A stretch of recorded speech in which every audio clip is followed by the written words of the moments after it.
नमस्कार दोस्तों, झारखंड कर्मचारी चयन आयोग द्वारा झारखंड प्रयोगशाला सहायक प्रतियोगिता परीक्षा 2022 का विज्ञापन प्रकाशित किया गया है, जिसके लिए ऑनलाइन आवेदन की प्रक्रिया 29 अगस्त 2022 से आरंभ हो जाएगी।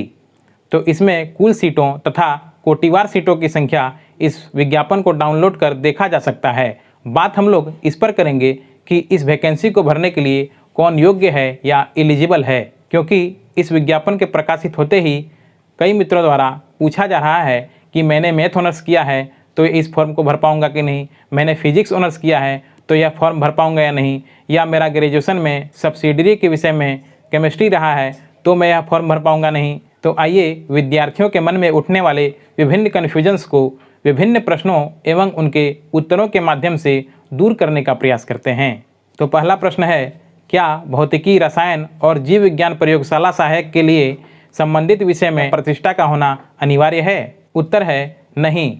जरूरी नहीं कि इनमें से कोई एक विषय स्नातक के क्रम में प्रतिष्ठा या ऑनर्स के रूप में रहा हो। कई एक स्थिति ऐसी होती है कि इंटरमीडिएट या हायर सेकेंडरी में जिन विषयों की पढ़ाई हम करते हैं उनमें उपयुक्त अंक प्राप्त न होने पर हमें ग्रेजुएशन में ऑनर्स नहीं मिल पाता और ऐसे मित्रों को सिंपल ग्रेजुएशन यानी साधारण स्नातक करना पड़ता है। तो साधारण स्नातक वाले मित्र भी इस वैकेंसी को भर सकते हैं, बशर्ते इन तीनों विषयों में से कोई दो विषय, भौतिकी, रसायन और जीव विज्ञान में से कोई दो विषय स्नातक के क्रम में विषय के रूप में रहा हो। अगला प्रश्न, क्या मैथ ऑनर्स वाले इस वैकेंसी को भर सकते हैं? उत्तर है, मैथ ऑनर्स वाले वैसे मित्र जिनका ग्रेजुएशन में सब्सिडियरी विषय के रूप में केमिस्ट्री और फिजिक्स रहा हो तो वे इस फॉर्म को भरने में पूरी तरह से योग्य हैं। अगला प्रश्न है, क्या केमिस्ट्री ऑनर्स वाले इस फॉर्म को भर सकते हैं? उत्तर है, केमिस्ट्री ऑनर्स वाले वैसे मित्र जिनका ग्रेजुएशन में सब्सिडियरी विषय के रूप में फिजिक्स या बॉटनी या जूलॉजी में से कोई एक विषय रहा हो तो वे इस वैकेंसी को भरने के लिए योग्य हैं। अगला प्रश्न, क्या फिजिक्स ऑनर्स वाले इस फॉर्म को भर सकते हैं? उत्तर है, फिजिक्स ऑनर्स वाले वैसे मित्र जिनका ग्रेजुएशन में सब्सिडियरी विषय के रूप में केमिस्ट्री या बॉटनी या जूलॉजी रहा हो तो वे इस फॉर्म को भरने के लिए पूरी तरह योग्य हैं। अगला प्रश्न है, क्या बॉटनी या जूलॉजी ऑनर्स वाले इस फॉर्म को भर सकते हैं?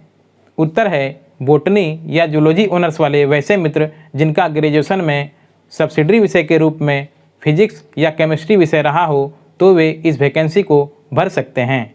अगला प्रश्न है, क्या सब्सिडियरी का विषय ग्रेजुएशन के तीनों वर्षों में रहना अनिवार्य है? उत्तर है, जी नहीं। सब्सिडियरी का विषय ग्रेजुएशन के तीनों वर्षों में रहना अनिवार्य नहीं है, किंतु कम से कम 2 वर्षों तक इन विषयों का होना आवश्यक है। अगला प्रश्न है, राकेश का स्नातक के क्रम में भौतिकी, रसायन और जीव विज्ञान में से कोई 2 विषय रहा है तो क्या राकेश को इन दोनों विषयों को मिलाकर 50% अंक रहना आवश्यक है या फिर इन दोनों विषयों में अलग अलग 50% अंक रहना आवश्यक है? उत्तर है, यदि राकेश सामान्य वर्ग का या पिछड़ा वर्ग 1 का या पिछड़ा वर्ग 2 का अभ्यर्थी है तो उसका इन दोनों विषयों में अलग अलग कम से कम 50% अंक रहना आवश्यक है। और यदि राकेश SC या ST कैटेगरी का हो या किसी भी कैटेगरी का दिव्यांग अभ्यर्थी हो तो उसे इन दोनों विषयों में अलग अलग कम से कम 45% अंक रहना आवश्यक है। अगला प्रश्न है, इस वैकेंसी के लिए जाति, निवासी या EWS का फॉर्मेट क्या रहेगा और यह कब से कब तक का बना होना चाहिए? उत्तर है, इस संदर्भ में जो फॉर्मेट JSSC CGL की वैकेंसी को लेकर पूर्व में बताई गई है, ठीक वही फॉर्मेट इस वैकेंसी के लिए भी मान्य होगा, किंतु यह ध्यान रहे कि ये सर्टिफिकेट्स इस फॉर्म को भरने की अंतिम तिथि तक अनिवार्य रूप से बना होना चाहिए।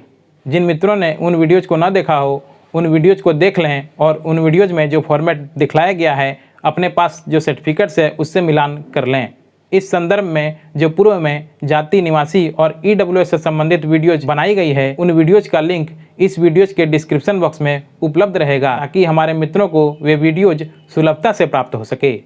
मित्रों, हमें आशा है कि इस विज्ञापन को लेकर मन में उठने वाले सभी संभावित प्रश्नों का समुचित एवं संतोषप्रद उत्तर इस वीडियो के माध्यम से दिया जा चुका है। फिर भी यदि कोई प्रश्न शेष रह गया हो तो आप कमेंट अथवा मेल के माध्यम से पूछ सकते हैं। दोस्तों, इन दिनों हमारे चैनल के माध्यम से रीजनिंग की कक्षाएं भी संचालित हो रही हैं। यह जरूर है कि विभिन्न कार्यालयीय कार्यों एवं अपनी व्यस्त दिनचर्या होने के कारण रोज़ वीडियोज़ नहीं आ पाता, किंतु मैं अपने मित्रों को आश्वस्त करना चाहता हूं कि यह चैनल विभिन्न प्रकार के प्रमाण पत्रों, जमीन संबंधी और अन्य राजस्व कार्यों के संदर्भ में आपके ज्ञान में वृद्धि तो करता ही है, आने वाले दिनों में शैक्षणिक दृष्टिकोण से भी यह चैनल मील का पत्थर साबित होगा। हम फिर मिलेंगे नेक्स्ट वीडियो में एक नई जानकारी के साथ। तब तक के लिए नमस्कार।